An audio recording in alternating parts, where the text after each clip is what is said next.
jab, uppercut, leave you laid out on the floor. Try to duck and roll, hit and miss, now you counting stars. Should've practiced more, should've hit the mask, get out there more. Claim that you're the best.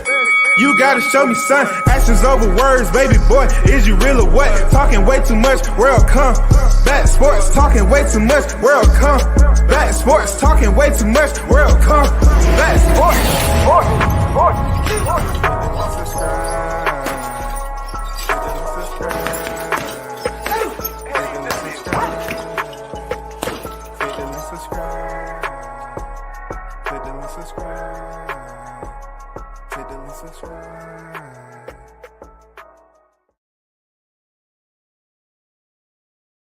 Yo, shout out to the hottest chat in the MF game, A-Side official. No negotiation needed, period. You already know WCS the first in the building. Salute to those who support the channel as always. We're gonna get right down to it. We have a plethora of topics to speak on. Yes, it's fight week. We're currently treadwaying, through this week, treading through this week. We're on Tuesday, November 5th. It is the final election date. You know what I'm saying? Once again, our world is about to change. Our leadership is about to change, and many other agendas that's about to process themselves on the 6th of November. So therefore, the topic, of course, is about certain areas of boxing that's important enough for me to talk about. All right. I want to start off by, letting you take a peek at the Ryan Garcia situation. Ryan Garcia's situation, we already are very familiar about what this man said and the comforts and convenience of him being around certain people on spaces and feeling the need to basically project whatever negativity he needed to at the time towards Black people. And he attempted to use the default. You know what I'm saying? He attempted to separate himself from competence by saying that he was intoxicated. He was trying to convince the people that it wasn't him under his full sobriety. He wanted to tag along with him drinking and smoking, and he had mentioned it previously to that night where he was drinking and smoking, and he felt the need to target Black people. So with that decision has cost him dearly in certain areas with sponsorships removing themselves. And recent, you're seeing the thumbnail that was put out. I don't know if you've seen it. Here it goes right here. Featuring in Dubai, Ryan Garcia, January 2025. Okay. So with that said, let's take a look at what Turk Al-Sheikh said, because he wanted to fight over in Saudi Arabia. But they have Muslims, a huge percentage, over 85% of Muslims that's reside in Saudi Arabia, right? But next he's saying Dubai. But let's hear what Turkey Al-Sheikh had to say about Ryan Garcia, because he's not the only one that's been speaking reckless about this. So hold on for a second, y'all.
Okay, I'm back. So I want you to take a listen in to what Turkey Al Sheikh had to say in response to Ryan Garcia, and it's pretty solid that it's been his actions has made his circulation, has made his rounds via social media, and everybody's not brushing it off like certain people believed it to be. So let's take a listen in. What are your thoughts? First of all, I like this guy, and second, uh, I want to do big fight with him, and he asked me to do the rematch between him and Haney, and we want to see this fight. I would love But to see that fight. but I will tell you my situation now. I was the minister of sport in my country, and after that, the minister of entertainment in my country. Uh, I am against the drugs and against everything about it. I said to Ryan Garcia, you must pass the test and clear yourself, and I am waiting for you. And this is fair. We believe he has a suspension at the minute, but Until after that, April, and he's ready he have a suspension in America. He can do something in Saudi Arabia, but I will not do it in Saudi Arabia. I will respect the suspension. But if he solve his problem, we are ready to do something with him. Okay, so you So shout out to Dante's Boxing Nation. Um, I extracted this audio from his clip, but you heard Turkey Al Sheikh speaking on Ryan Garcia, and he made mention that he would not do. He's not basically permitting, nor does he accept or condone the drugs, and he doesn't accept, the situation on how Ryan Garcia has been portraying himself in the media. I mean, this is a man of high stature. You know what I'm saying? A man that holds a high position of authority. Though he may be in the position for which he stands, that's people that he has to basically answer to. And also there's people that he has to set the example for, right? So he's not on deck as of yet to make the Ryan Garcia Devin Haney rematch. He says he's going to respect the suspension. I don't know what he mean by drugs. He's not accepting of the drugs because Ryan didn't pop dirty for marijuana or any other recreational drug. But the only thing I would say to that, Turkey Al Sheikh, is that Jarrell Miller fought on your card, and he had more drugs than Ryan Garcia's, body if they were stacked on each other 15 times high. You know what I'm saying? He fought on your card. So I don't know if he forgot about that. There's been fighters on his card who have tested dirty. And this is the past now. Ryan is serving a suspension, and this is in his past. You know what I'm saying? So at the end of the day, I mean, it's fighters that have tested positive. But if you just want to say, well, I'm not accepting of the drugs, all right, cool. But there's been fighters on your cards that have tested positive in the past. And also, Ryan is no different. But it is great news to know that Turkey Al Sheikh is willing to fulfill interest in setting up Ryan Garcia and Devin Haney. I think that's a fight that people will definitely tune into if it's over there in the sandbox. You know what I'm saying? So just keep your eyes, peeled on that. Going to the title, Keyshawn visits alma mater. Tarver, Stevenson, not elite. All right. Antonio Tarver, former world champion Antonio Tarver, says Shakur Stevens is not elite. Now, there are going to be some people who look at that and they feel offended. You know, they want the first thing they want to do is go at the freaking the vet, the legend. You know what I'm saying? The former world champ. They want to make it awkward for him to say that. But you have to understand, it's always going to be conversation with those who fought back in the day to those who's fighting now. I mean, the whole business of boxing was different back then. The way they went about the challenges was different back then. There's some high points that these vets can speak on, and they're absolutely legitimate, validated points. And then others, it seems like, you know, maybe people want to call them grumpy, saying that they're not really being fair. But you got to ask yourself this question. Is Shakur Stevenson considered elite? Is he considered elite? Elite. Is Shakur Stevenson considered an elite fighter? When you mention the name Shakur Stevenson, can you consider him an elite fighter? You know what I'm saying? What makes a fighter elite? What is the points earned to make a fighter elite? Is it the amount of divisions that you have? Who you've beaten, of course. Is it consideration of how you beat those individuals? What makes a fighter elite? That's the biggest question of all. What makes a fighter elite? That's a tough one, y'all. If you asking me, of course, do I consider Shakur Stevenson to be an elite fighter? I do put his name up there as being elite. I do. Because check this out. Hold on for a second.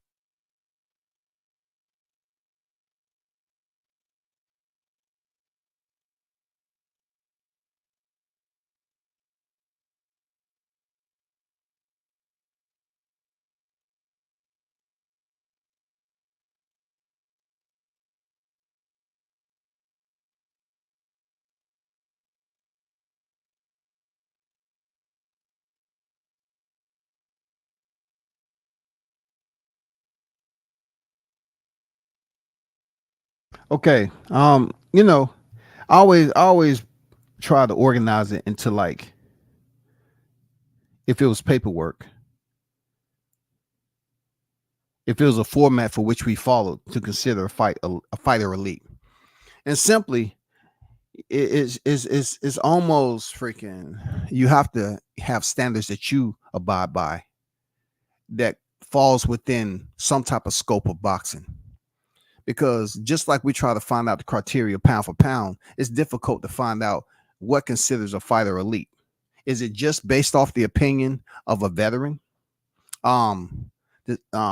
Should we just go strictly off them saying a fighter is not elite and here's why? Because I kind of get the understanding, like, when people hear these vets, these legends speak on fighters, like Roy Jones spoke on Errol Spence.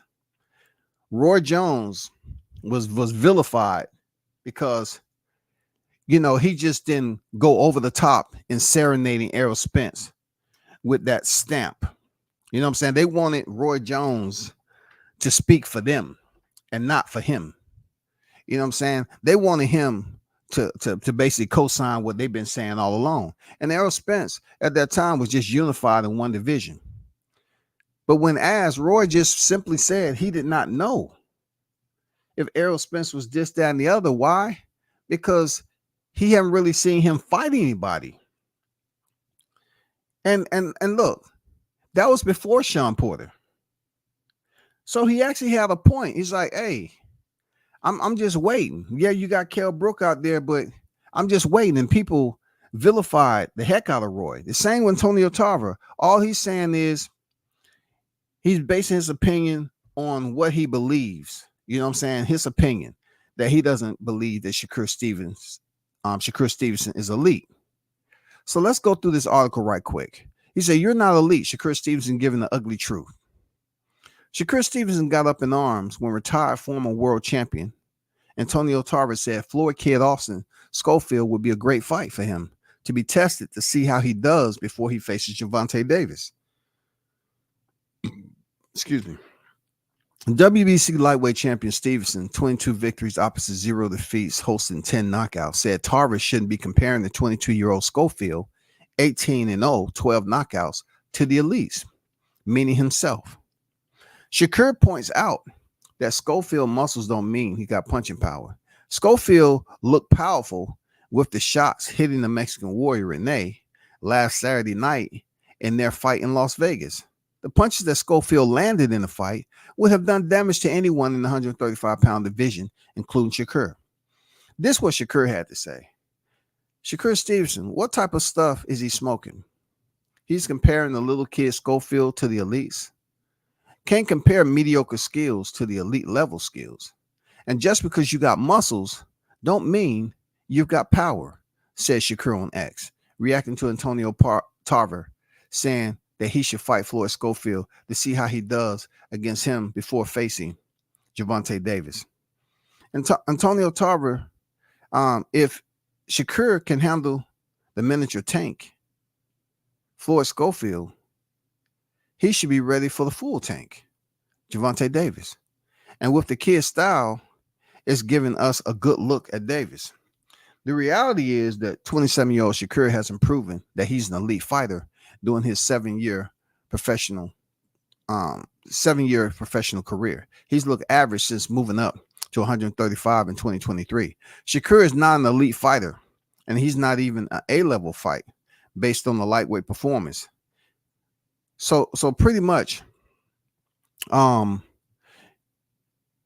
this entire article, which I'm not going to read the entire article, but let me stand corrected on what Antonio Tarver pretty much put out there, and the reason why I think he said what he said. Now, it has to come a point in time where a fighter has to be given the opportunity to step up, right? So Shakur says, okay, what is he smoking? He's comparing. As you looked at this right here, let's go back to right here. Shakur Stevenson is 22-0, 10 knockouts, right? Schofield is 18-0, 12 knockouts. Schofield has more knockouts than Shakur Stevenson, and he just sits several fights below. Now, listen to me now. Obviously, Shakur Stevenson is a silver champion Olympian, right? And also, he's a multi-division champion. Okay? There is a slight gap in the age. But as far as accomplishments and everything else, yeah, every fighter start different than the next. We all understand that. But at this point right here, when you're talking about comparing, a fighter has to get a shot sooner or later.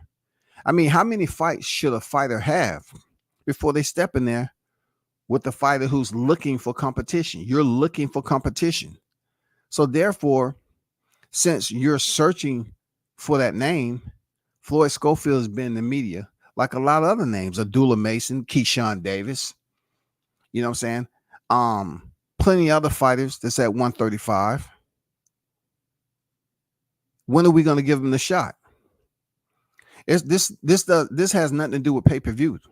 There's a difference if they was trying to say, okay, you're not selling, which a lot of people says that about Shakur Stevenson. He's not selling.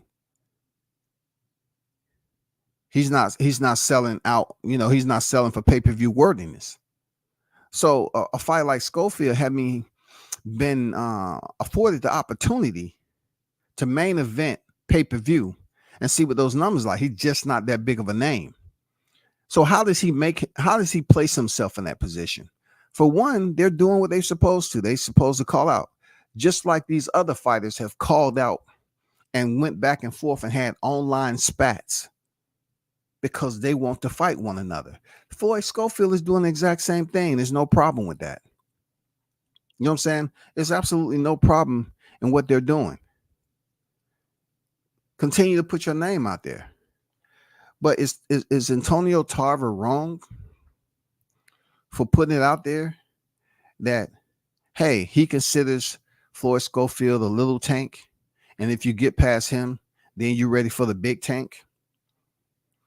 Of course, Shakur Stevens is going to say you shouldn't compare him to me because he's a multi-division champion, multi-time world champion, unified at 130. Of course you're not going to compare him to me. But look, you can say that about a lot of fighters. There's a lot of fighters that's not going to be able to add up to Shakur Stevenson's resume up to this point. But there's a big, huge but.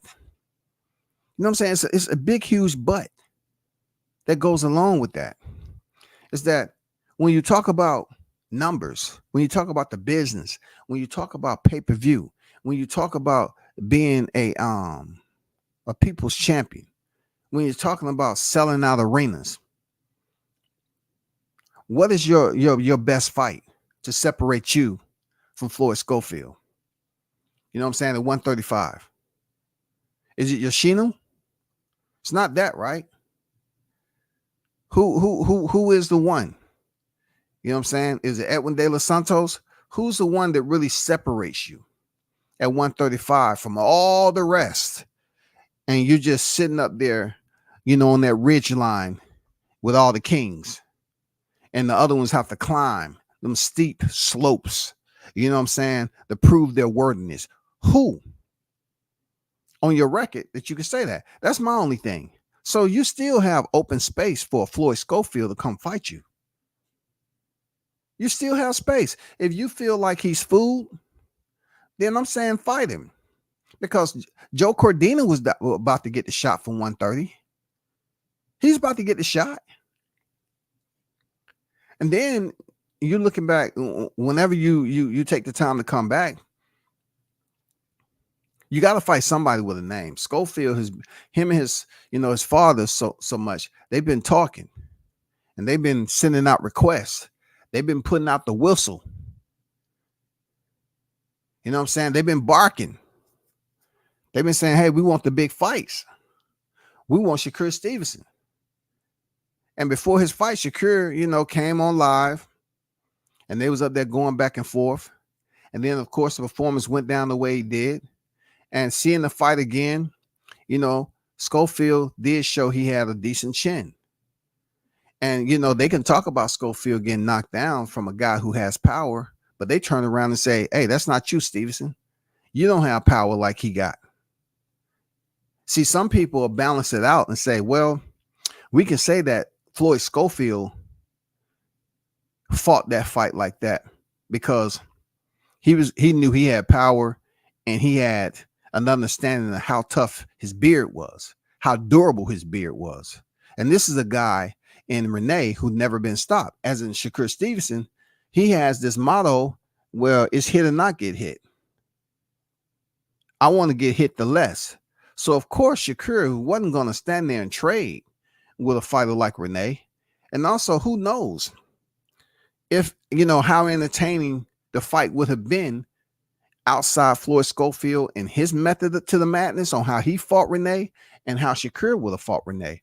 Yeah, Shakur can look back at that fight and say, you know what? I would have did this and this to Renee. But Renee was tough. That dude was super tough, man. He got hit with some shit. I mean, some shots he didn't see coming. Floyd Schofield hit him with some blind shots, and he took that shit. And I didn't see any of that Joshua confetti, styrofoam, saran wrap, aluminum foil. I didn't see none of that falling on the canvas. He showed, both guys showed that they had a beard on them, bro. So that's my only thing. Like, in this day and time, fighters always talking about what a fighter don't rate, what they haven't done. Guess what? You're running out. You're running out of places to hide. The competition just isn't there if you're talking about the route it took you to get to where you are and the route it's taken for somebody else to get to where they're trying to get. Everybody's damn travels are different, goddammit. We're not producing lab murderous row fighters straight off the conveyor, straight off the production, the assembly line. They're not producing fighters like that. It goes on to say Floyd Sr. is 100% correct about Shakur not being an elite fighter because he's not proven. And he's a prime example of a deluded person living in an imaginary world, seeing things in himself that don't exist. Shakur doesn't belong in this era of the sport. He's a throwback to the bygone era before the internet, cable television, and other combat sports. In this era, a fighter must have an entertaining style to attract interest and not ruin things for their promoters with their network deals. Shakur's style would have been tolerated in the ancient past, but now you must entertain, and he's incapable of doing that. Schofield has a better style for entertaining fans and becoming a star in this era. So, what's my take on Schofield having an entertaining style?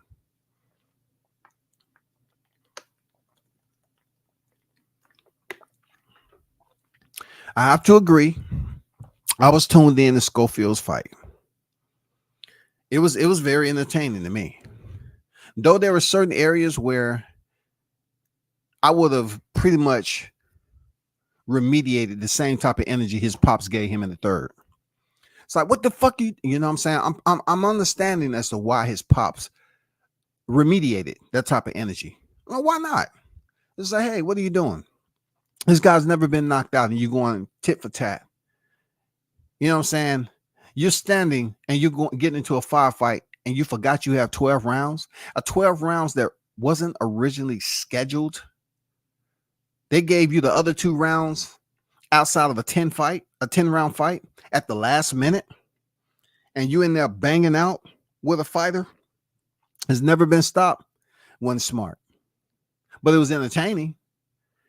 It wasn't smart, but it was entertaining for real. Now, if we're talking about Artem's fight, which Shakur had,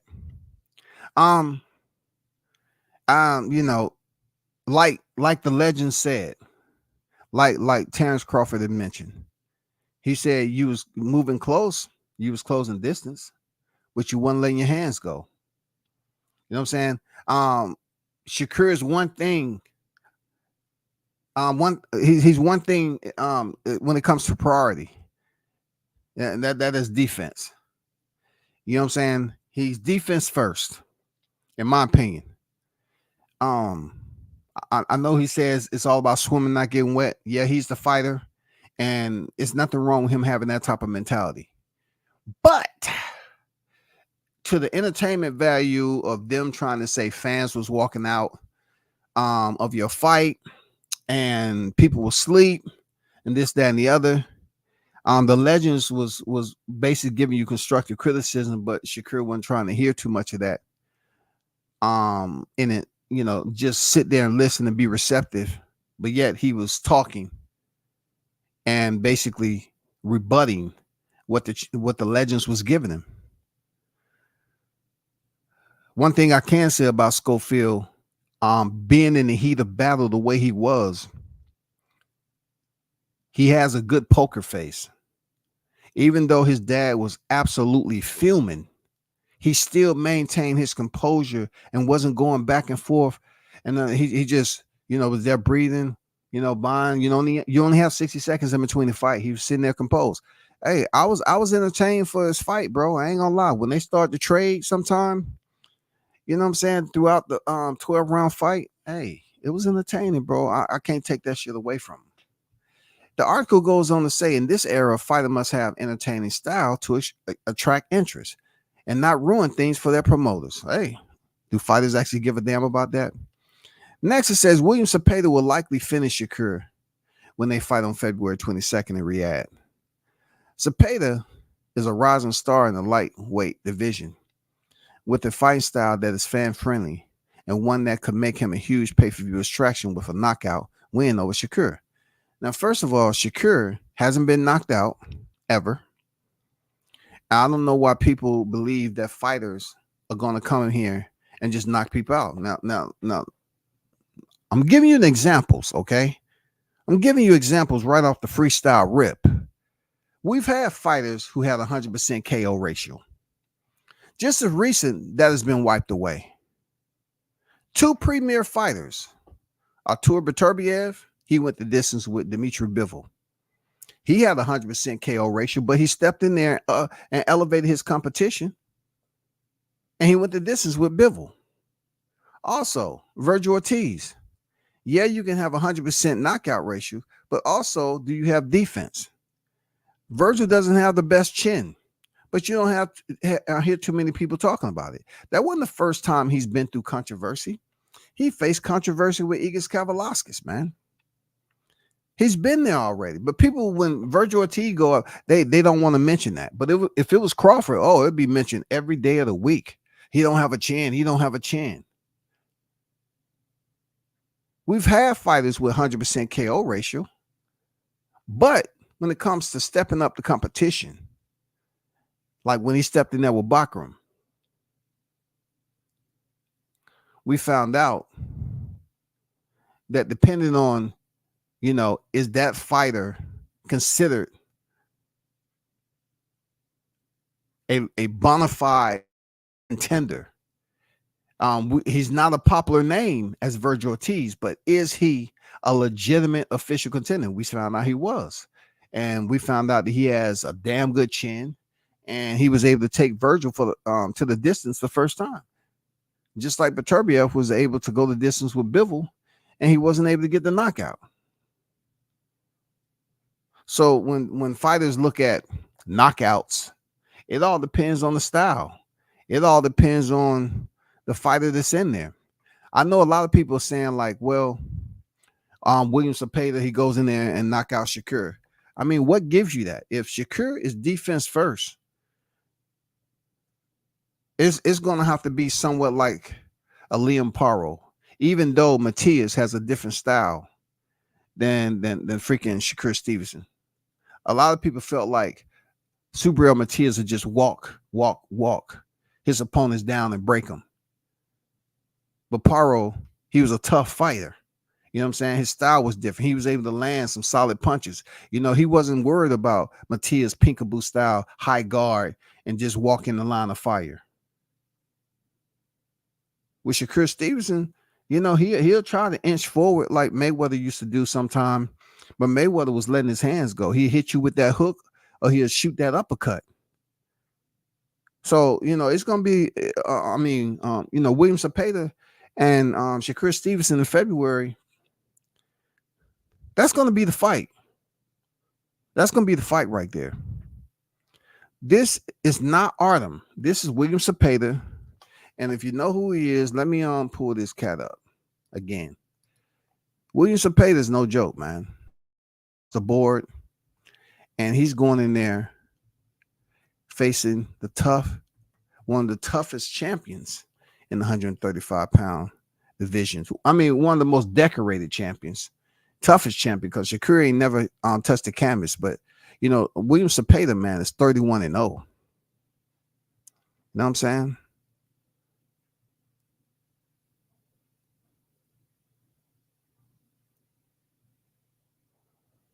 This is going to be a tough fight, yo.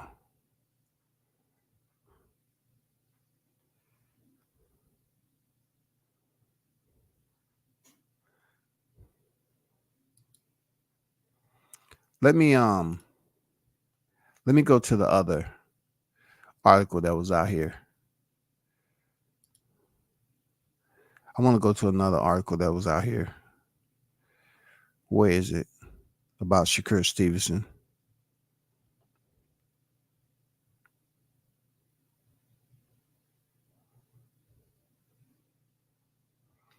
Where did I see that article at?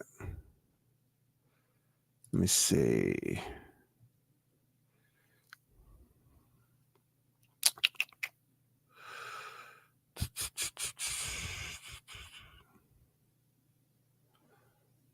I thought I had it pulled up.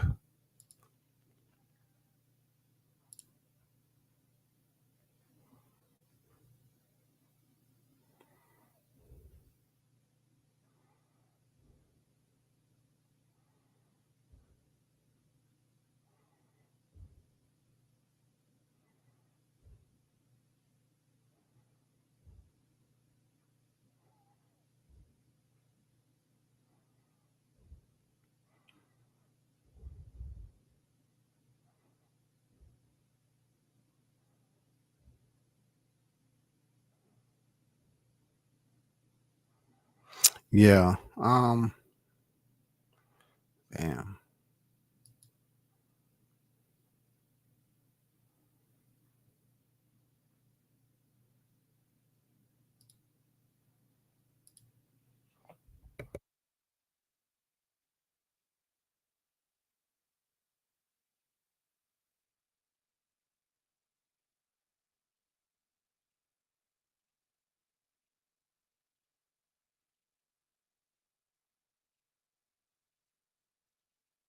My bag. I would get back to that. I would get back to that. That's my bag. Let me transition off to another topic. I want y'all to take a look at something that deals with Keyshawn Davis, who has his fight coming up. Man, you tripping, man.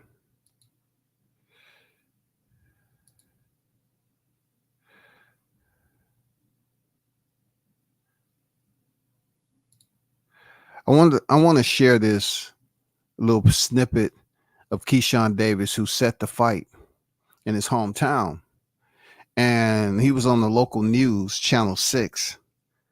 And this is my overlay to it. I like this whole thing. Keyshawn can be erratic at times, but he's young. You know, there's a lot of erratic things we all did when we was young, like Keyshawn. But one thing I can say about him, he has his little he has his settings when it comes to his personality. That's the proper term I want to use. Keyshawn has his settings, his personality. He can be cool about the situation, or he can be turned up, or he can be right in the middle. But what he did, he revisit. He returned to his alma mater on fight week. And one thing about what people know about business Keyshawn is that he's including his family and everything into this boxing game. And he's about to have a brother that's making his debut, and Calvin is also on the card again, and also Troy Isley. You know, all these guys are training in the same gym. You know, he's really making his rounds over there the right way in Virginia, in Norfolk, Virginia, which is great, man. I mean, I gotta salute him. It's great to see him out there in his hometown, making these rounds, going to see the little youngins that's out there, not being stuck up. You know, has a personality. He's showing that he's able to separate the trash talking he do over here with his adversaries, but yet he can go over there and be a kid for a day, and you know what I'm saying, just have fun with the youngins, man. So pay attention to this right here. Let me take this down.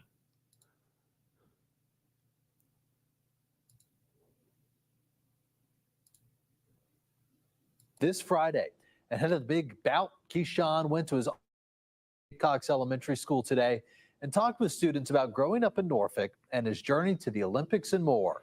Photojournalist Roger Wynn takes us there.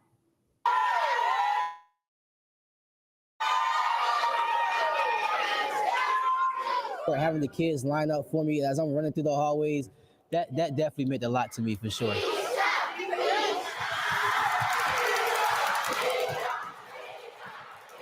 I'm all about the kids first, and then I'm all about like being an inspiration, just period, for anybody. Don't isn't that dope? That's dope, man. You know what I'm saying? Playing around with the youngins, going in there and visit. It's fight week. You know, you going in there just paying homage to your alma mater. It's good, man. And then him being receptive the way he is. You know, all the Olympic berth and going in there and being removed from the Olympic training center and going and having a second chance to go back and then fight for silver. I mean, it was awesome, man. I'm not gonna lie, it's awesome.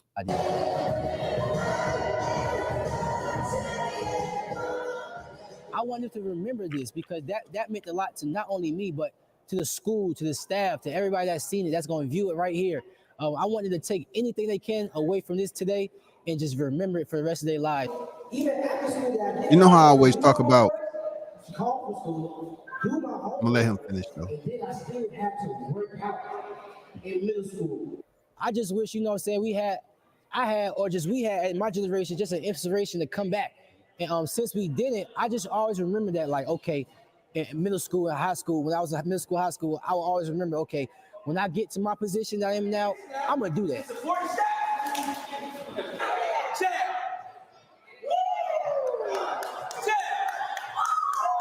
And homecoming, this is major. Bringing the homecoming back to the town. Pre-sale sold out. We sold over 10,000 tickets. The venue only holds 11,000, so I just can't wait to Friday night. Again, the Davis home. Outstanding, man. I ain't gonna lie. Look, I'm not taking shots at anybody. I ain't gonna lie, but as a black man, you know where I'm about to go with this, right? Shout out to Keyshawn Davis, man, for going back to his alma mater, Jay Cox, putting on for the youngins. But one thing you can say about Keyshawn, he can talk in front of the camera. And that is going to benefit him much more moving forward in his career. He can speak in front of the camera. So other fighters who I have criticized, this is the way that you want to address your people. Postured, giving them the energy and speaking out so they can understand your every word. Keyshawn knows how to speak in front of the camera. He knows his PR. It's extremely important. So much to the point that should be number one on your personality. That should be the strong number two outside of your personality and how people perceive you walking in there. Him acting like a kid for a day, you know what I'm saying? Getting the energy up with them youngins in school and also talking in front of the camera. He has it down packed. He totally grasps what is required of him when it comes to, you know, being able to sell himself. Put it out there. Whatever he's about to say is clear, it's articulate, and he gets straight to the point. And you know, Keyshawn can drop, you know, he can get down to it if you want to, you know, talk slang or whatever the case. But as you just seen, it wasn't none of that at this point. It wasn't none of that, which is awesome. Let me take you to another part. I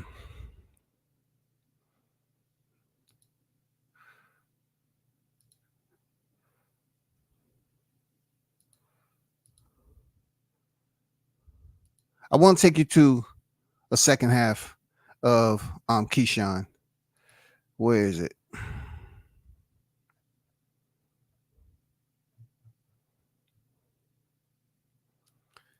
Where Keyshawn pretty much let it be known how he feels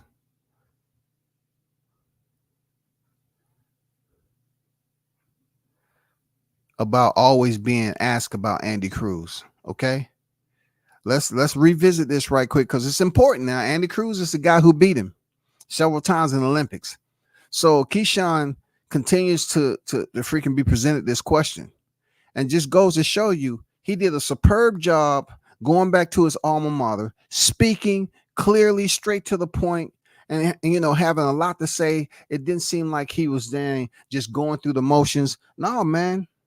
He has that it factor when it comes to freaking PR, public relations, socialization, communication. You know, he has all that. He know how to give his presentation to the people. It don't matter if he didn't like it or liked it. You couldn't tell right there. You know what I'm saying? You couldn't tell at all. But this article right here, right? Keyshawn Davis blows his stack over Andy Cruz question.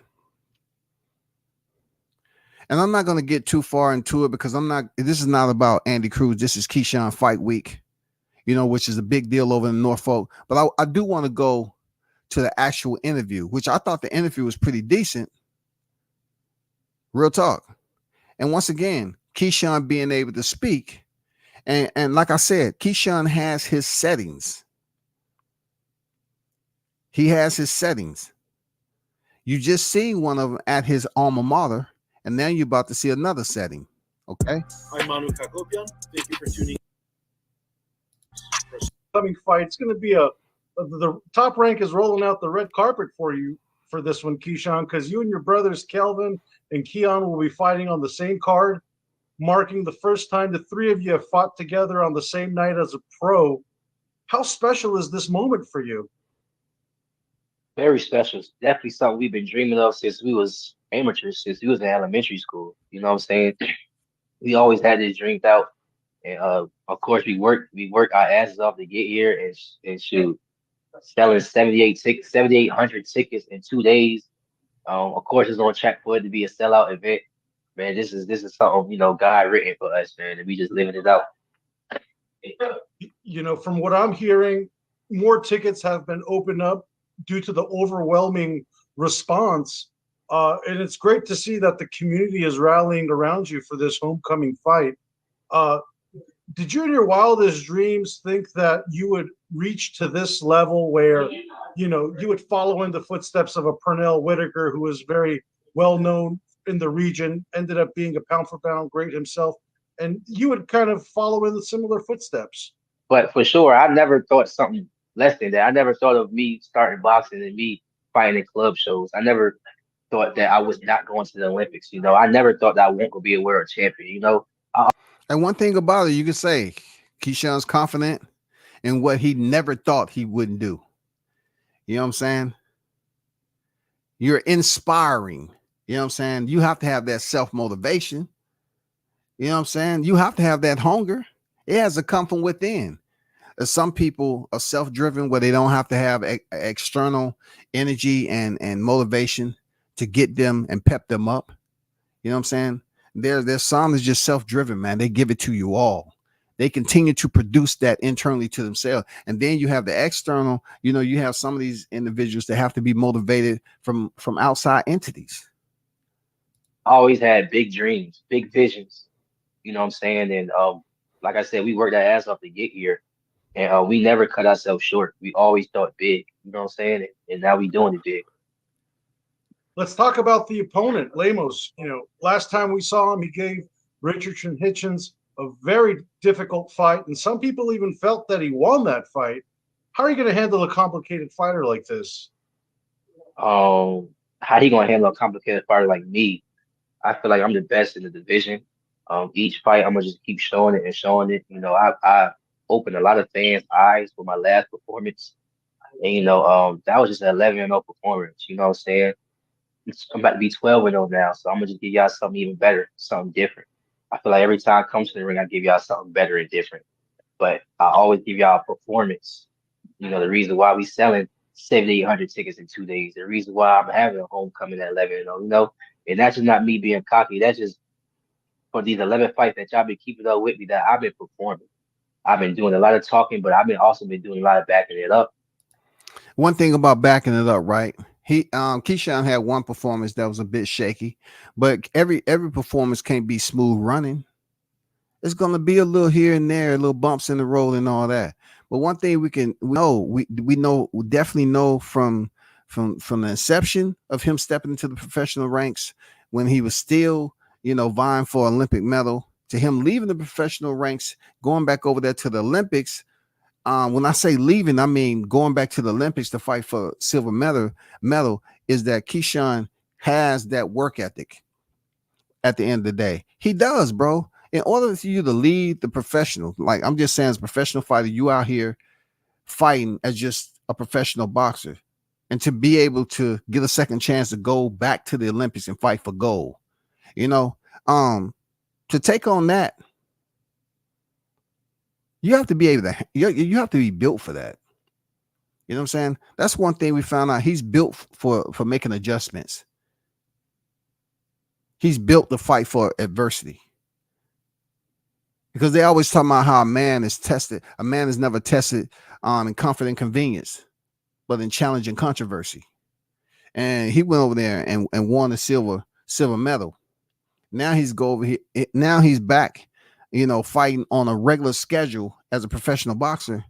And like he said, he's about to go in there and fight Lemos for his 12th professional fight. And his last fight, Keyshawn showed us that he can maintain poise and deliver some very nice, beautiful, technically sound combinations. If he's boxing, he can box. If he want to stay in the pocket and trade, he's proven he can do that. You know what I'm saying? He did have that hiccup where I was asking myself, dang, that fight didn't look too good. And I know he came out and said some things that he was going through in his personal. The fans really don't want to hear that. That's where they're insensitive and everything. But once again, this interview, pay attention to those fighters who is not that well versed in PR. You need to be able to connect to the fans. One thing Keyshawn can do is connect with the fans. He's not hesitating. He's not remediating the same, wordplay. He's not talking gibberish. It's clear. And that's just who I am. So Limo is definitely, he got a Just lot on like his having a plate coming conversation. November 8th. You mentioned your last performance. Let's talk about that as well too. You cruised to a unanimous decision win against a very tough and durable opponent in Miguel Medueno, but you didn't get the KO after you got off the hot Pedraza fight. What is your assessment of the performance against Medueno? Shit, that was a A+, A- performance. Like a solid A-, solid A+. My defense was on point. I ain't getting hit with no shots. That you see my head go back, but to the side. And think about that type of fight that he was fighting. He was throwing bombs all 10 rounds. He did not get tired. It was a very physical, rough fight. It was a fight that a lot of these fighters in 135 division can't really handle right now in terms of prospects of up and coming contenders. So Hey, Keyshawn's talking this shit, bro. Once again, WCS will continue to drive home. Work on your PR. Keyshawn has very respectable PR in the way he talks to the camera. Yes, he has his settings on how he addresses certain people. I've seen it in person. You know what I'm saying? He is who he is, but I'm talking about when he's in front of the camera as he is now, there's no hesitation. It's direct responses, and he's not saying the same thing over again. This is going to have people connect with you more when it comes time for the pay-per-view. I'm just putting it out there how important it is. He can box, he can fight, and also he has solid PR. Solid PR. A lot of you fighters need to pay attention because this is not something that you say, oh, I get to it whenever. No, you need it now. I think that's why I got a lot of respect from that fight. I think that's why CB3 was able to sell a lot of these tickets for my homecoming fight because they not only seeing that, oh, he's from the hometown, but this kid actually can be one of the best in the sport, And it always starts at your hometown, And I have my hometown, and it's clear to say that I have my hometown. So of course, after this main event, we could be taking this state to state, and my hometown gonna be following me, and I'm be building, nationwide fan base after this. So after I have a spectacular performance with Limos, I guarantee you we gonna be able to break a point and becoming a superstar. That means big things must be happening in 2025. What are the plans you have for 2025? What are some of the discussions you've had with the key people in Top Rank as far as bringing you the fights you want? Don't. And I'm imagining that he will win his fight and retire. Then I'm gonna go for the IBF. But right now, me and Dennis Baranchik, we friends, bro. We hit each other up in the DMs all the time. We talking. He wish me luck. I wish him luck. He give me updates and stuff like that. So either or, man, either or. I feel like both of those two, those two lanes is open for me. Sounds like you got a nice pen pal in Baranchik there. He called you out after he beat Navarrete earlier this year. Seems like that fight would be the most feasible route for you to become a title challenger, perhaps Yeah. a title holder. Let's talk about the 135 division right now because it's heating up again. We have Gervonta Davis. He's going to be fighting Lamont Roach. You've been very opinionated with Gervonta in recent weeks and months. What is your assessment of him taking on Roach as his next fight? I think that's a great fight for the DMV. Them guys know each other very well. We all know each other very well. We all from DMV. We all came up with each other from the amateurs to pros. And I think it's a like I say, it's a great fight for the DMV. And I just best man win. I mean, with Tank, he tried to make the Loma fight, just didn't come to fruition. Do you think that's going to open the door for you to fight Loma next, or do you think that fight will be there for Tank when Loma's ready? Yeah, I think that makes the most sense for them. You know what I'm saying? For Lomachenko, if he want to fight him now and Tank say, he want to fight him next year, then I'm imagining Lomachenko gonna go out like that, like the face of boxing. You know what I'm saying? It makes sense. But if he don't go that route, then I'm not gonna cut myself short and say, oh, I can't get to him. You know what I'm saying? Like I'm gonna still try to get to him even if he go that route. But just just being real. You know what I'm saying? If he go that route, tank route, which I'm imagining he probably will to go out to retire, then it's gonna be that.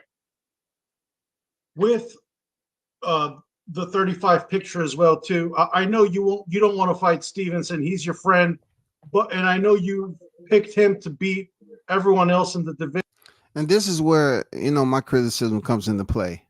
Outside of this being a superb, interview, is that just the fact that the interviewer is saying that leading, I know you don't want to fight Shakur. We're talking about 4 sanctioning bodies, right? 4 sanctioning bodies.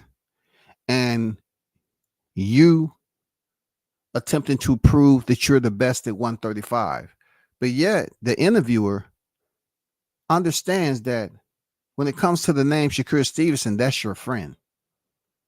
But he is considered himself to be an elite fighter. And you're saying you're on the brink of superstardom. So therefore, if you and Baranchik are pen pals and you get your shot at Baranchik and become the WBO champion, are you saying Gervonta Tank Davis, Lomachenko, they're just going to be your targets, while you're there? Or you just going to say, I'm going to unify, and then if I unify the 135-pound division, I'm just going to move up to 140 because Shakur Stevenson is my friend? It's going to come a time and a place, I guarantee you people, that these young-minded warriors are going to make a decision on to fight each other or not. They're going to have to come to a conclusion and say, this is what we've been training for a long time. It's time for us to stand across and grace the square with one another. It's time for us to get paid. It's time for us to put on for our people and our fight fans. That's what is going to have to come down to. That's if the mindset is there. I just don't like this shit where, these boxers are trying to prove to everyone that they're special and they're great. And yes, it's 4 sanctioning bodies. But if you're ever going to just say, well, I'm the best at 135, then there's going to be conflict. So you always going to have to bite your tongue, so to speak, there, Keyshawn. If you're asked, do you believe? These interviewers are smart. They're crafty, clever. You know what I'm saying? They're insidious at the end of the day. They're going to be extremely sly when they say, hey, Keyshawn, do you believe you're the best at 135? And you have to ask yourself, okay, I'm not as good as friends with Gervonta Davis than I am with Shakur Stevenson. So being that I praised, Keyshawn with his delivery and how his PR skills is up there, you know what I'm saying, and how he communicates with the family, he's going to have to be very wary that this is going to happen in the future. They're going to ask you, do you believe you're the best at 135? And if you say yes, then okay, when they get the opportunity to ask Shakur, do you believe you're the best at 135? And Tank doesn't have a problem with telling you he's the best at 135 because he ain't on that friend shit. But Keyshawn and Shakur Stevenson, this friend stuff, man, you're gonna lose out on a lot of money if you all don't fight each other at 135. If it gets to a point where one of y'all decides to move up to 140 without fighting each other, it's not gonna be a good look. Because that's your opportunity to fight Shakur, who's a multi-division champion, and it's your time to prove that you can level change, and you should be in the conversation when it comes to the young fighters that's up and coming. And look, this is how much money they're gonna lose out, people. They're both silver champions, silver standard Olympic champions in life. Are you trying to tell me the promo ain't there? Yes, the promo is there. You all can build up a nice fight, but it's all this friendship. You know what I'm saying? It's all this friendship. And look, I'm telling you, y'all, that shit's going to come to a halt. Vision. Why do you think Shakur will have this career-defining moment against Tank and beat him? I honestly think this is like real shit. Not in no specific order, but Tank. This is another setting of Keyshawn on how he's He's getting to a point. You saw how he said, this, that, and the other. Now he's talking about the energy I was talking about when it comes to Tank. Now he's about to volume up a little bit. Shakur and me, like, I think we're the best at 135. People not gonna give me credit because they say, "Oh, I gotta become a champion. I gotta do this. I gotta do that." Bro, the proof is in the pudding. Skills, power, and speed, IQ. Like, bro, Shakur Stevenson, Keyshawn, and Tank are the best at 135. He says Shakur Stevenson, Keyshawn, and Tank. He didn't say Keyshawn, Shakur Stevenson, and Tank. He said Shakur Stevenson, Keyshawn, and Tank. 1, Shakur Stevenson, 2, Keyshawn, and 3, Gervonta Davis. It's not going to work out like that, brothers. You know what I'm saying? You pen paling Baranchek, right? And the interviewer asked, that may be a potential fight, and that's your pen pal. So the only person that you ain't friends with, that you ain't really communicating with, I mean, come on, bro. Lomachenko, I mean, goddamn, man, you're gonna have to fight somebody. If you're friends and pen pals with Shakur Stevenson and Baranchek, that leaves, you know what I'm saying? That leaves freaking Gervonta Davis and Lomachenko. Like, period. We need to fight. I could also see a great opportunity for you if Shakur beats Zepeda, for example. That could be a great measuring stick for you too, to pick up right where Shakur left off and challenge yourself with Zepeda. That'll be a fight with fireworks for you, I'm sure. Yeah, for sure. I throw Zepeda in there too. He's a great fighter. Not even gonna lie. He's a good fighter too. Top 4, like, for sure. And I will fight anybody. Like, you could tell me to go to the moon and fight, I'll fight. Like, I don't care. Like, people know my attitude by now. Like, people know me by now. Like, that's why I don't really try to do too much. I don't be wanting to sound cocky. You know what I'm saying? But people know I will fight anybody but Shakur. Like, for real, I will fight anybody but Shakur.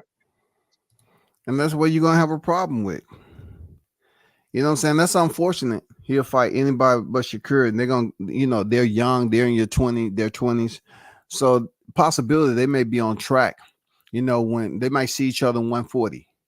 They may see each other in 147. You're going to place that restriction on you this early in the game that you'll never fight Shakur Stevenson. That's a hell of a restriction.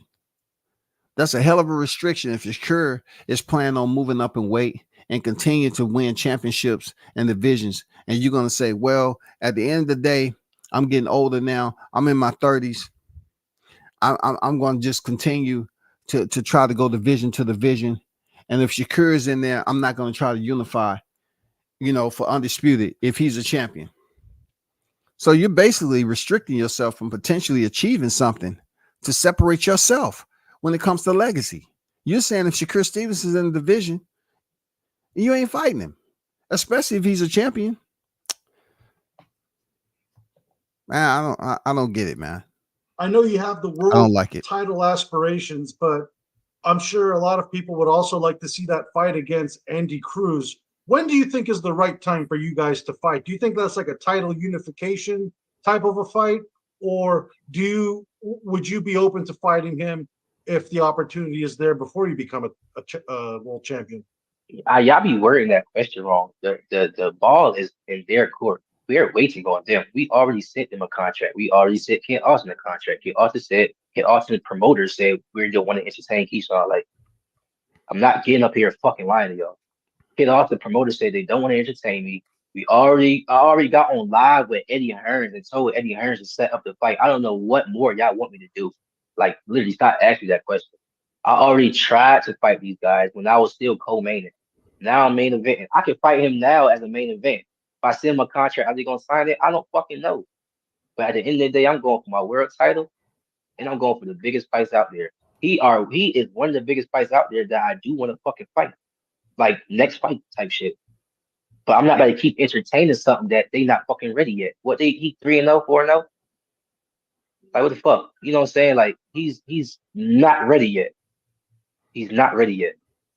Hopefully he don't even have he don't have a fucking fan base. His entire fan base is built around me. You know what I'm saying? Again, I would want to fight him next fight. but his promoters and managers are saying no. Hey, Keyshawn smoked up the room like he had a stogie on him, huh? He pretty much responded to that with venom, dropping the F-bomb. He says, shit.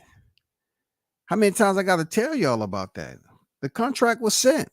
Y'all keep acting like the liability is in my court. You know what I'm saying? No, it's not in my court. You're not going to try to flip that on me. I did what I had to do. And he even mentioned Schofield. They didn't want the fight. You know what I'm saying? I mean, he's putting it out there. He said, y'all not going to be pulsating this motherfucking question every time we get together. I'm going to put this away in the recycle bin for good. And I'm going to let you know how firm I stand on what I'm saying. You know what I'm saying? That's when you start blissfully dropping the F-bomb. You know what I'm saying? You start dropping the F-bomb to let them know, hey, the temperament has changed, God damn it. You know what I'm saying? Stop being contemptible. You pissing me off, God damn it. Hopefully there's a Matchroom Top Rank 5 versus 5 next year that happens, and that's a can't miss fight to make between the two promotions. I think that'll be definitely one of the fights that'll be getting people excited between both companies. But in a perfect scenario, 2025, if we're talking this time next year, what does it look like for you? What have you accomplished by that point? Sure, I'm becoming a world champion next year, guaranteed. Period.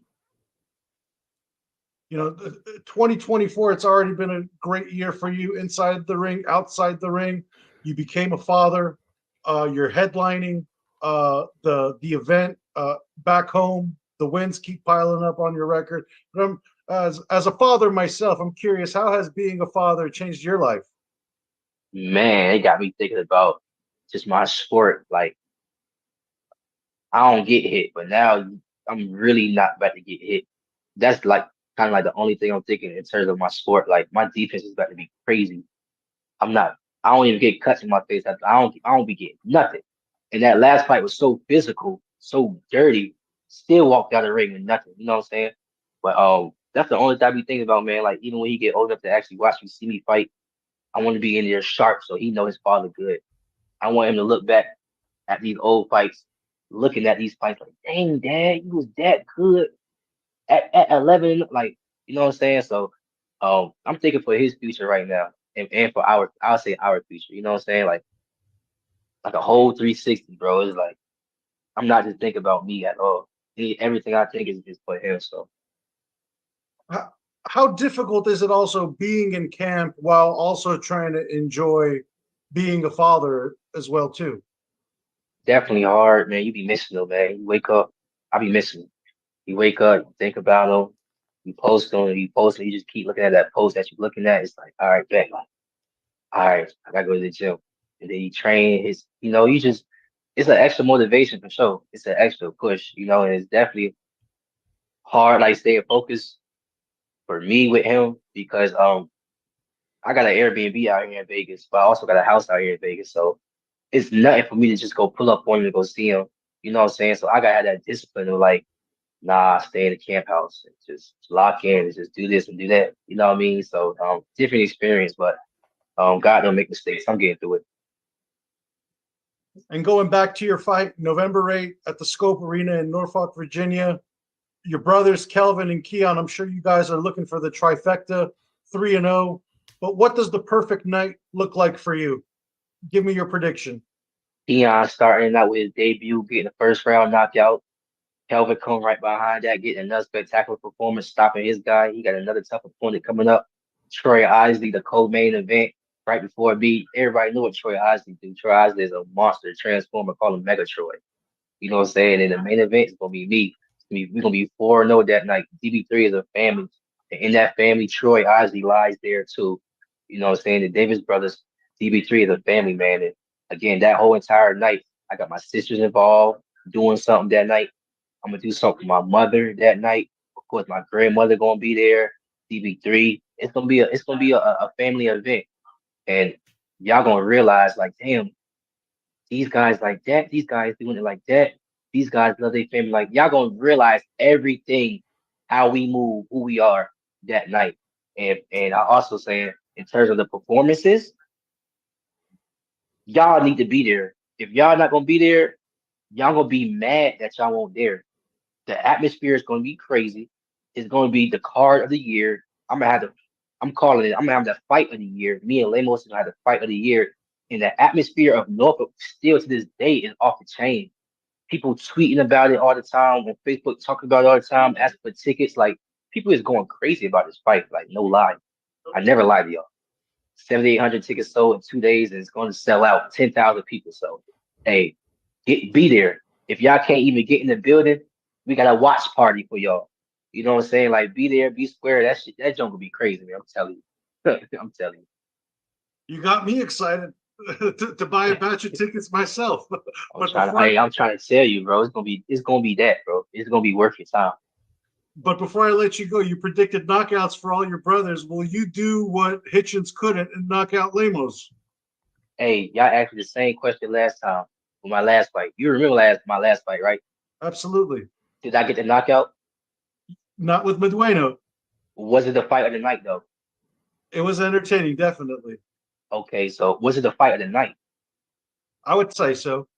Okay, that like everybody else said that night. So all I'm saying is tune into the businessman. You're gonna be entertained. Whether I knock somebody out or I go 10 rounds, you're gonna be so entertained. And that's what I bring to the table. Entertainment. That's what people pay for is entertainment. That's why I'm 11-0 selling out the 10,000 seats because people love entertainment. So come and get entertained. Hey, hey, great interview by Business Key. Great interview, man. When you talk about social glue, man, come on, bro. It's one of the reasons why I say, man, as a man that's in front of the camera all the time, as a fighter, you have to be able to the extent know what that extension's like. It can't be dial up. It has to be Wi-Fi. Shit has to be transparent. You have to be able to go out there and grab hold of the audience from afar. You know what I'm saying? You have to have that remoteness that people want to hear your audible. They want to hear what you have to say. Speak to them. You know what I'm saying? And they understand it's not going to be just you going through the motions. It's rhetoric, man. You know, a lot of you fighters have to, you know, tune in and get that under control. You know, and look, if you feel some type of way about me continuing to emphasize that, then you just don't see where I'm at with it. It's getting harder and harder for these fighters to make money, sell out venues. You know what I'm saying? Be different than the last. It's getting more and more difficult. And the way that you can do it without controversy is being able to sell your fight, connect with the audience, and say things that resonate with people. That's all I'm saying. Say things that resonate with people. You know, he did an outstanding job with his interview. Yeah, he showed you different settings. When he's asked about the Andy Cruz, he starts saying F this, that, and this, that, and the other. You know, that somewhat allowed him to get aroused and impulsive to emote on demand because he didn't like it. But then he turned back around and went right back to the professional side of things and dialed it back into the audience and the interviewer. I mean, you have to commend him for that shit, bro. And shout out to Keyshawn, man. They having their fight card is this Friday. You know what I'm saying? For those of you that want to tune in, shout out to Top Rank for doing the damn thing. It's gonna be the 8th on the Friday, like I said. So be sure that you show your goodwill. You know what I'm saying? And if you're in the area, tune in to the fight. Real talk. Let me go to the chat right quick. Shout out to Arnold Brown on decks. Salute. Toby Bartlett on deck. Salute said Roy Jones Jr. gave Shakur some great advice. I thought about Shakur's footwork. Shout out to the Oracle Trick Noti on deck. Debbie says, what's good? I was told Floyd Schofield suspended by the Nevada State Athletic Commission. Like what, for getting hit by in the back of the head or whatever. He's getting hit by because a fighter gets suspended for many different things. What he's suspended for? What he's suspended for? I would like to know that. What he's suspended for? A tough fight, getting hit in the back of the head. I believe it. You know, it might be from him being knocked down, being hit in the back of the head. You know what I'm saying? Yeah. Hey, Toby, you know what it is. But you know, hey, I don't want to, give him, that highlight all the time because it's going to become a regularity and he's going to love it. It's going to get him motivated when he's in there, you know what I'm saying? Chopping on those freaking pound cakes. You know what I'm saying? Snickers, Babe Ruths, Reese's Cups, Rolos. You know what I'm saying? Gummy bears. Shout out to Stickum Boys Fishing and Sports. Public relations is one of the most important aspects when your fans begin to judge your character. Yeah, man. He has settings, bro. He can switch in between those settings and give you raw. He can talk his shit and still get to the point, or he can just be straight up business. Hey, I appreciate it. That's why I was trying to tell Ennis over there in Philly. That's what I try to tell these guys, like Blair the Flair. Blair even has some of the best media work up there, his energy and everything, but he says the same thing over again. You're gonna have to work on it. You know what I'm saying? Jahai is good in front of the camera. You know what I'm saying? He's very good and well spoken in front of the camera.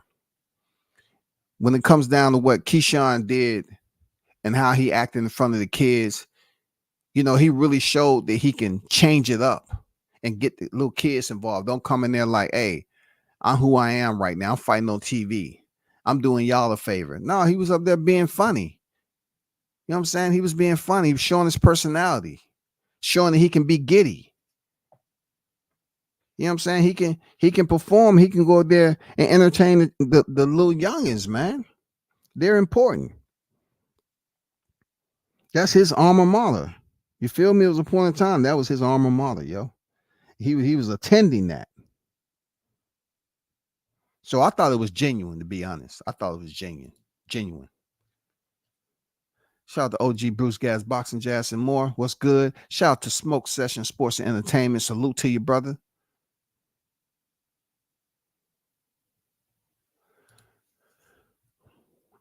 Shout out to Jay in the building. What's good?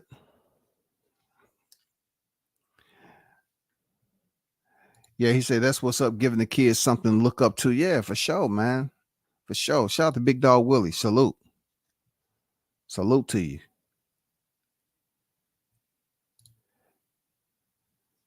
Hey, Trick. What was he suspended for? You know? What was he suspended for? I would like to know what was he suspended for. And lastly, as y'all see up here, right? Let me bring this up right quick. Hold on for a second.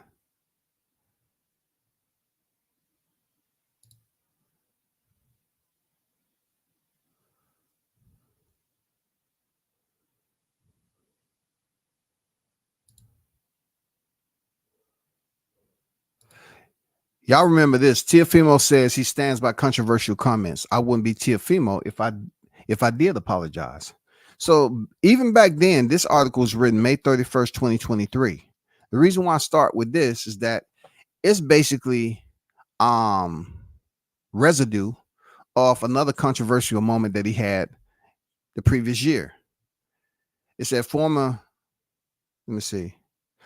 former undisputed lightweight champion and current 140-pound contender came under fire last month when he offered remarks that were perceived as hostile, especially toward black fighters. Among his claims, Lopez said he believed his promoter Top Rank was favoring their roster of black fighters over him. All right. So knowing this, that we all witnessed that and understand where he was at, Shakur Stevenson responds to Teofimo latest, man using race because he don't sell. Imagine not be able to sell more than 5K in your own city. I feel for you, blood. So recently, And WCS went over this. If y'all remember, I went over his resume.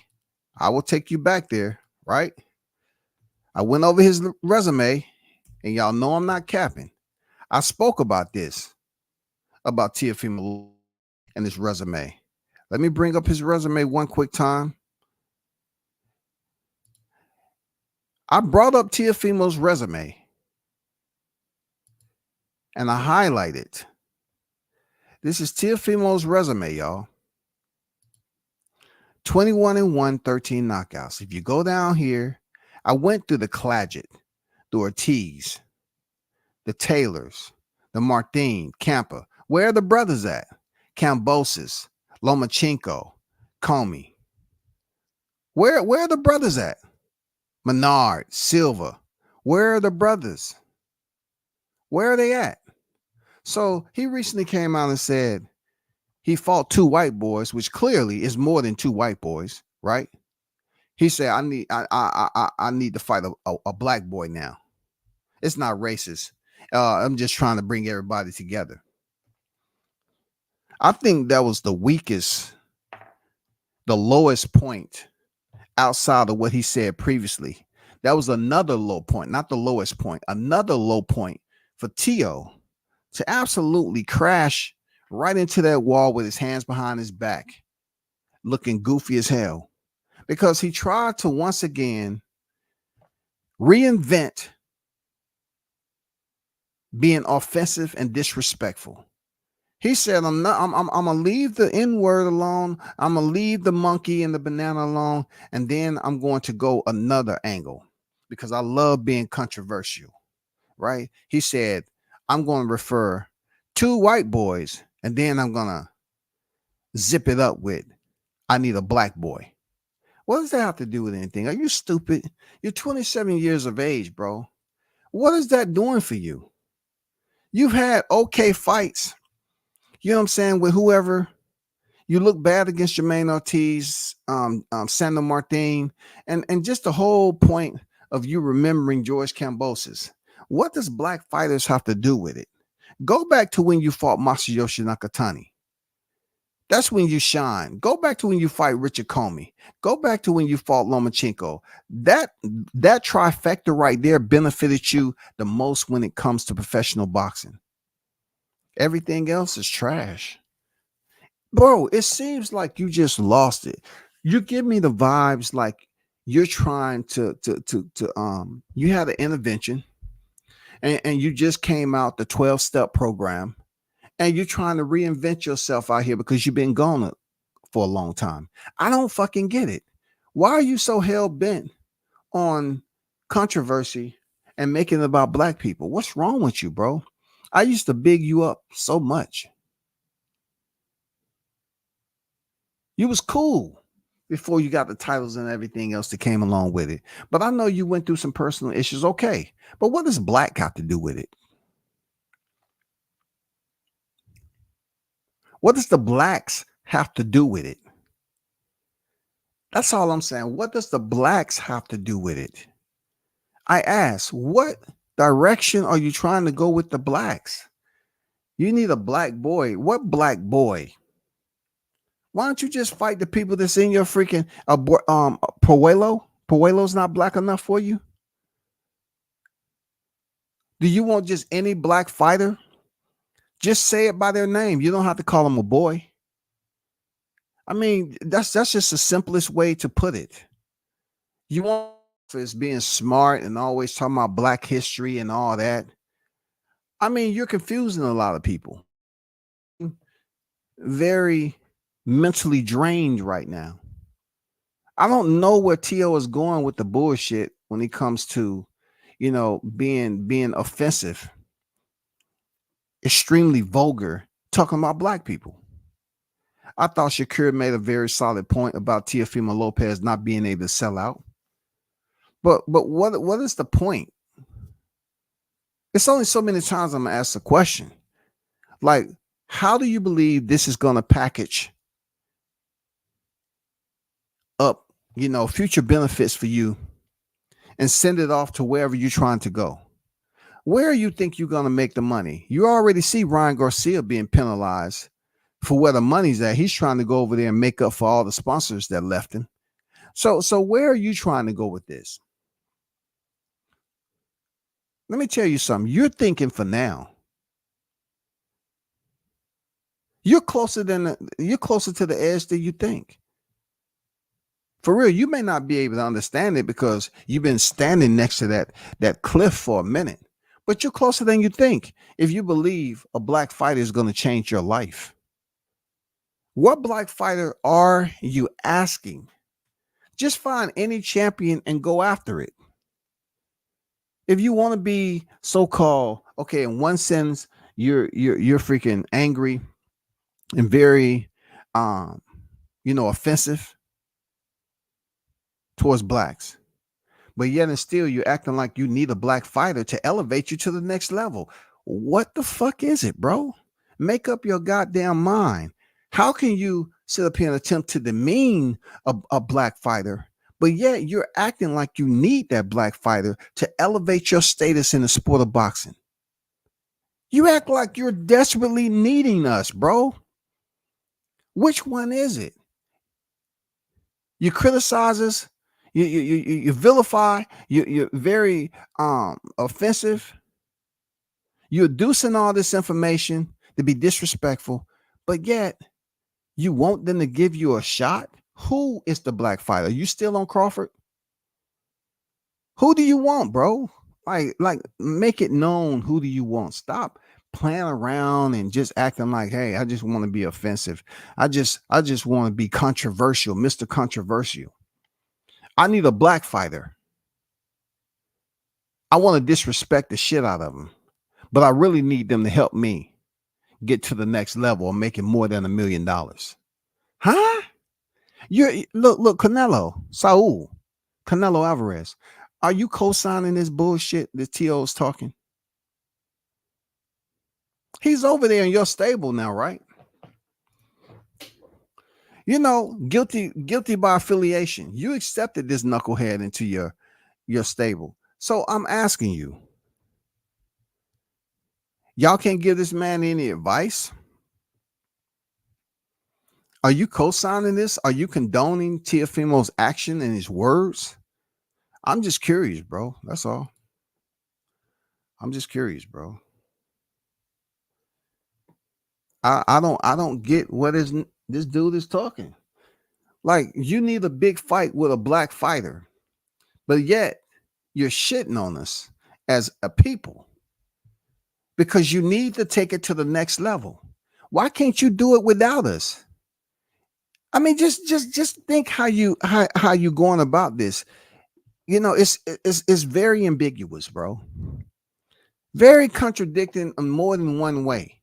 Because if you're gonna criticize us if we ain't shit, and you was mad at Top Rank for showing favoritism to black fighters, which you deem they weren't important enough for Top Rank to show this attention to. That's the message you was trying to send. Over you felt that you was a higher priority than the black fighters at Top Rank. So therefore, you were saying like, oh, you can have them. If you want them, you can keep them. But now you're saying in order for you to get the big fight, you need a black boy? Nigga, you fucked up. You're struggling right now, man. You're struggling. And you think you're going to get that $1 million fight. It's possible. It's a fight out there that you can get $1 million. But how are you ever going to become the superstar that you want to become when you try to act like you have black friends? You get up there with Cam and Mason and you want to say, chill. No, it wasn't like that. I'm cool. I'm in my swag mode. You know what I'm saying? I'm low key. You know what I'm saying? I'm doing it for the culture, man. You know I ain't sitting up here meaning nothing by that. It's all for business. It's all for promo. The brothers know me. They know I'm cool. They know I'm good for it. No, we don't. No, we don't. And and them cats over there need to start fucking with you, bro. I'm gonna be honest with you. They need to stop fucking with you. They need a lot of people that's in this boxing game needs to change course on Teofimo Lopez, because obviously he's going through a course in his life where he wants to reside in racial turbulence. That's Teofimo Lopez. He wants to reside in racial turbulence, y'all. He believed that is going to relocate him to areas where, throughout the damage and destructions and debris that he left behind, he's going to be happy to finally land on the doorstep of something and say, you know what? It was all worth it. I'm getting the big fights I want now. But you giving them extra energy to go in there and despise you. You giving your opponent extra energy to go in there and fuck you up. You was the one after the fight that you wasn't sure with Claggett, that you didn't win. And when you won, you was balling out, yo. And the crowd was booing. And you told them to suck your D. Blacks didn't have nothing to do with that shit. You told the people they can suck your D, and it had nothing to do with black people.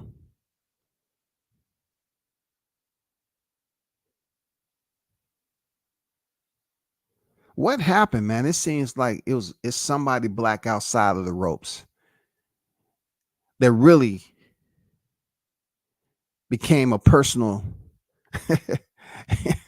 hey, somebody became a personal residence, living rent-free in T.O.'s head. It's a black man out there for some reason. I don't know. I'm trying to hold down, I'm trying to work on my moral imperatives, right? I want to keep this in principles. I want to keep it honest. But some black man out there seems like T.O. has resentment towards that black man. I don't know. It had to do with a close, person that you used to be involved with. I don't know if you found out there was some infidelity allegedly. I don't know, but he has been on a full-blown mission, y'all, of trying to take out this shit on black people. For real. Like, what's wrong with you, man? What's going on internally? Why are you becoming a freaking sideshow? You're trying to think that, at one point in time, I'm gonna be honest with you, T.O. Man, I was bigging you up for being a master manipulator in the media, and you still are. But what you're trying to manipulate the audience with is a bit dated. You know what I'm saying? You need a server update. You're trying to say, I want to be the bad guy right now. And the only way that I can become the villain is target black people. And we're in a different time right now where we're just not being impulsive to respond to you. Even me.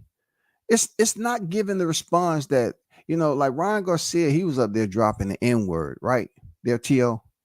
You decide to take it to a source where you say, I got to be beyond disrespectful. I want to compare them to the animal that, everybody can say, wow, that was super low right there. Let me compare them to a monkey.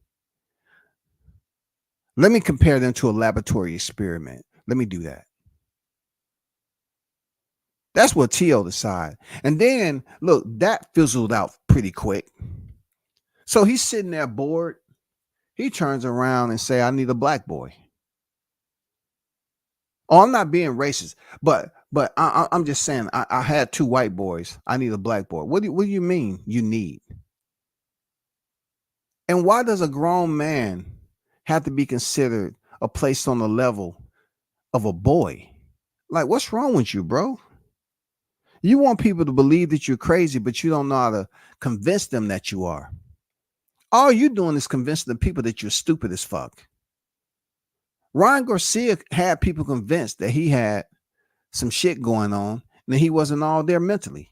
He convinced them. You know, that might have been the Hollywood training that he has as an actor and all that. He might have got some, you know, some tutoring and shit like that. But you just going around here acting like you're slowly but surely, you know, psychologically depleting, you know what I'm saying, what common sense people thought you had.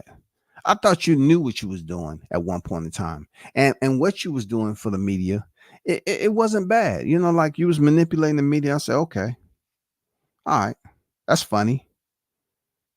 You know what I'm saying? Hey, that trash talking is durable. It's doable. You know what I'm saying? That's his opinion. I didn't really have nothing bad to say about it. But as time went along, we start to see that you wanted to share a different side. You know what I'm saying? Things was going on internally that breached your boundaries. That you said, you know what, I got to go all in now because I haven't made $1 million per fight. People forget about me. People are forgetting about me. I need to do something. I need to become unhinged, God damn it. I need to show them that I'm Teofimo Lopez. I can speak anything, and you know, I can be that guy and this, that, and that. Bro, you're not in touch with yourself right now. That's the fucked up part about it. Teo's fucked up right now. It's not a lot of people that's even fucking with him. Like back then, when they thought Lomachenko was going to beat you, Teo, I was rooting for you, big dog, but you was a totally different person then. But now your whole entire, you know, your whole forte of trash talking is baseless attacks at black people. You just want to say, oh, I need the controversy just so I can make my rounds so people can want to see me. I want to color code my trash talking. Yeah, that's what I need to do. Let me make it color coded. Let me color code my trash talking and strictly place it on the black. That's not, I mean, I don't speak for Crawford, but that is the only route that you felt that you could successfully you thought that was the only route that you could successfully get your point across. It's crazy. That's crazy, Tio. I'm not gonna lie to you, man. It's crazy that you don't understand the chorus of disapprovals that's coming from the boxing community. Like you haven't elevated yourself to a new height with all this shit on black people. You know, calling us boy. You know, trying to say a black boy. It's not doing anything for you, bro. It's fucked up that you've inherited this type of behavior, that you want to be spiteful. You know what I'm saying? You want to be the villain. You want to sit up here and insult one group of people. And a majority, if you want to look at it, if you look at the divisions right now, you don't have a large number of divisions that has black champions. If you look on the pound for pound list, Devin Haney, Gervonta Davis, and Terrence Crawford, where are all the black fighters on the pound for pound list that you're trying to strive to be? Crawford's on his way out the door. Gervonta Davis is on pay-per-view. You're not even really honing in your anger and projecting those freaking arrows of criticism towards Gervonta Davis. Why don't you do that? Why don't you target one black fighter and that's makeable, right? That's makeable, and try to go there. Make that your deployment, big dog. All this other shit you doing, man, you're crashing. The shoe is not gonna open for you when you most need it. This shit don't make no motherfucking sense how you feel that targeting black athletes when there isn't a lot that's in championship status right now. There's not a 2 and a 3 and a 4 that's in Crawford position right now that has the backing of Turkey Al-Sheikh. At 175, you can do the math. At 168, you can do the math. Can't you? Can't you? 160, do the fucking math. Where are the black champions that you can target? 154, do the math, bro. 147, ooh, it gets a little, it gets a little warm and fuzzy for him. You have Ennis and Brian Norman Jr. Why aren't you calling them cats out? Why aren't you calling Brian Norman a down south nigga? Go ahead. Isn't you and him in the same freaking sanctioning body? Why you ain't calling out Norman Jr.? Then they send you some paperwork. Then they try to reach out to make that fight. They made it clear that they want to fight you, but you don't want to fight Norman because you're trying to make $1 million plus on the fight, right? Well, let's go to 140. That's your division. They rank you number one in the division. Not enough brothers there. El Rayo, he's calling you out. No, he's not a brother. No. Liam Paro, no, not black enough. What about Alberto Puello? Not black enough. I mean, that's your division. You already unified the 135-pound division. Why aren't you trying to unify the 140-pound division? None of them got a big enough name for you to make that million.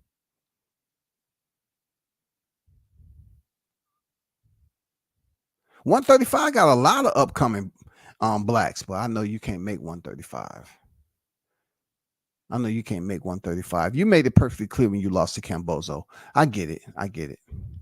130. I mean, it's not that many divisions there, Teofimo, to be honest with you, that has black big names, champions that you're in reach of fighting. 147 is accessible to you, big dog. That's a cold-blooded reality. Like 147 is there. You in 140, they got you number one because you hold the ring. But 147 is there. They got Jerron Ennis, they got freaking Brian Norman, they got Mario Barrios, Stanthionis. I mean, come on, man. What are you waiting for? Are you waiting for Ennis to move up to 54? So then you can move up to 147? If that is where you're trying to do, if that's your private itinerary, then you're a fraud. Then real talk, you're a fraud, bro. You're a straight up fraud. If you're trying to wait till these guys move up to 54 so you can slide to 47 and pick up another belt, you're a fraud. It has nothing to do. Look, I'm going to figure this out like I am, because I think your shit, your directives that you're using towards blacks is just for freaking entertainment and freaking to keep the damn conversation going about Teo being controversial again. That's all. Teo wants this undercurrent of misery. He wants to affect people indirectly. And then when they address him on it, they're going to say, no, I wasn't being racist. Just like he said on It Is What It Is. Oh, I was just talking about them two fighters, Tank and Crawford. I wasn't talking about the bunch. I wasn't talking about the bunch. I was just talking about them two. So I'm just going to be disrespectful and make a very offensive, derogatory comment about it, dealing with Monkey and Banana. But I'm not talking about everybody in its entirety. I'm just talking about them two. I mean, you think we that stupid, bro? You know, it's all good, bro. It's all good at the end of the day, because that fizzled out. The fact that I'm giving you a little bit more time and reminding you that you're running out of effort now. Like, it's not too many other angles that you can go. We heard Ryan talking about the inner. We heard you talking about Monkey and Banana, and then now you want to talk about Boy.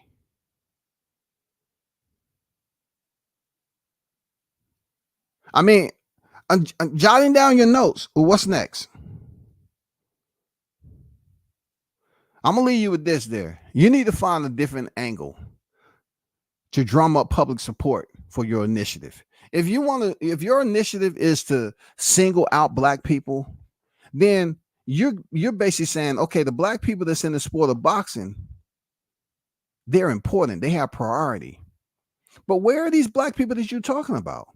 Because the ones that's meaningful in your case, because you're gonna say, "Oh, I was a unified champion. I'm a big name. I went there. I was really the first 2 division undisputed and all this other shit." It's almost like you're trying to act like you don't need us, but you need us. And if you do need a black in your life, all you have to do is go to 147. You have 2 black fighters up there that's holding championship belts. That's all you have to do. If you don't want to move up to 147, shut the fuck up and just retire again. That's all you have to do. That's all you have to do, big dog. That's all you have to do. Is that freaking simple. Just retire again, Tio, like you did the first time. I don't want you out here, feeling dejected and saying, "Oh, everybody's picking on me. And WCS, he just said too much. And that's not even who I am and all this." No. I'm here to help. Help put you in a place where you don't have to worry about black people. Retire from the sport again. Vacate the belt. So there's other champions so we can continue on with boxing, because you don't run boxing. That's clear. You don't run boxing because you went over there on your knees and your elbows and goddamn, you had your mouth open, the tongue wagging to Team Canelo. So while you over there hydrating off Canelo's nutsack, you're still out here misrepresenting the team because you're saying some derogatory racist shit, but yet you want to go over there in the company of Canelo Alvarez. But the wild part about it, Tio, this is not going to affect Canelo. Canelo is making millions, and he's going to continue to make millions until he come out. You, on the other hand, he's not going to be able to get you to that hierarchy that you're looking for. And then he leave the sport, and you're going to sustain that position. It's not going to happen. It don't matter if you over there with Eddie Reynoso or not, big dog. You're not going to be able to pull it off. You're not going to be able to pull it off. It's not durable. You're not going to be exalted being a racist ass dummy. You embarrassing your country, bro. You know what I'm saying? What does the Hondurans have to say about this?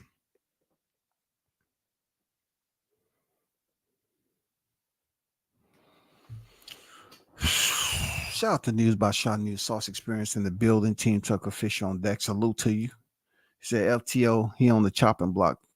Takeover Promotions looking real goofy. I forgot he was even with Takeover Promotions, because what are they promoting? Racism? I'm just curious. What are they promoting? Where is this ex-wife? If he's got a thing for the the BBC. So you're trying to say that chocolate dipstick was checking the oil? You trying to say she was out there getting the oil change? Oh my God, yo. I like watching Tio up until the Loma fight and bagged him to beat Loma. But how he's been acting and saying since the Kambosos fight has driven me away, and I can't stand watching or hearing from him. That's all I'm saying, bro. Like a cat to a leopard. You know what I'm saying? Depending on how you phrase that to the people, that's how they perceive it. He's a little kitty cat trying to be a motherfucking leopard, dog. But the reason why we know T.O. is there, because he's over there meowing all the time. It's not that his presence is imposing. You know, it seems like a dangerous situation. You know, just think about running up on a leopard in his natural environment. That shit's gonna be wicked, right? But imagine walking up and you hear these faint sounds of meowing all the time, and you go around and you see this little straggly looking kitty cat, this domesticated straggly looking kid. You say, "Oh, you used to be Leanna's little kitty cat. She kicked you out the house, huh? You look like you done lost some weight, hungry, all that shit." That's T.O. T.O.'s just out here meowing, yo. He wants somebody to embrace him. That's all. The whites, look, the whites is not going to embrace you because you always acted like you wasn't part of them either. Because I never heard you in person quoting some white scripture on something a white leader impressed you or motivated you for. I never heard you say that. You always was quoting Rosa Parks and Dr. Martin Luther King Jr. That's all we heard Teo do. He always tried to blend in with the blacks. But if by chance that person that's in the chat said the oil change might have happened and it was a black technician that was changing that oil, I can see the indifference. Hey, Toby, I can see where he had a niggle. Hey, Toby, I can see where there might have been a niggle. That's Niggle for anyone that wants to report the channel. It seems like there was a niggle that he was dealing with that became very corrosive in his life. Niggles can be very dangerous. Okay, we're just gonna leave it right there. You know what I'm saying? I mean, I don't want to take this to a level of ignorance, but God damn it, I heard there might have been a brother that was the technician that was performing the service, and Teo might be dealing with some niggling. You know what I'm saying? There may be some niggling going on with Teo that he can't get rid of. Unfortunately, but shout out to everyone. I'm not into politics, so I'm not gonna, throw that out there. Say I hope you up here doing this, that, and the other. I don't care about none of that, But salute to everybody that's supporting the channel as always. Shout out to the hottest chat in the MF and game. Continue to support, tune in, hit the like button on your way out. I truly appreciate it. Until next time, I'm out. Peace.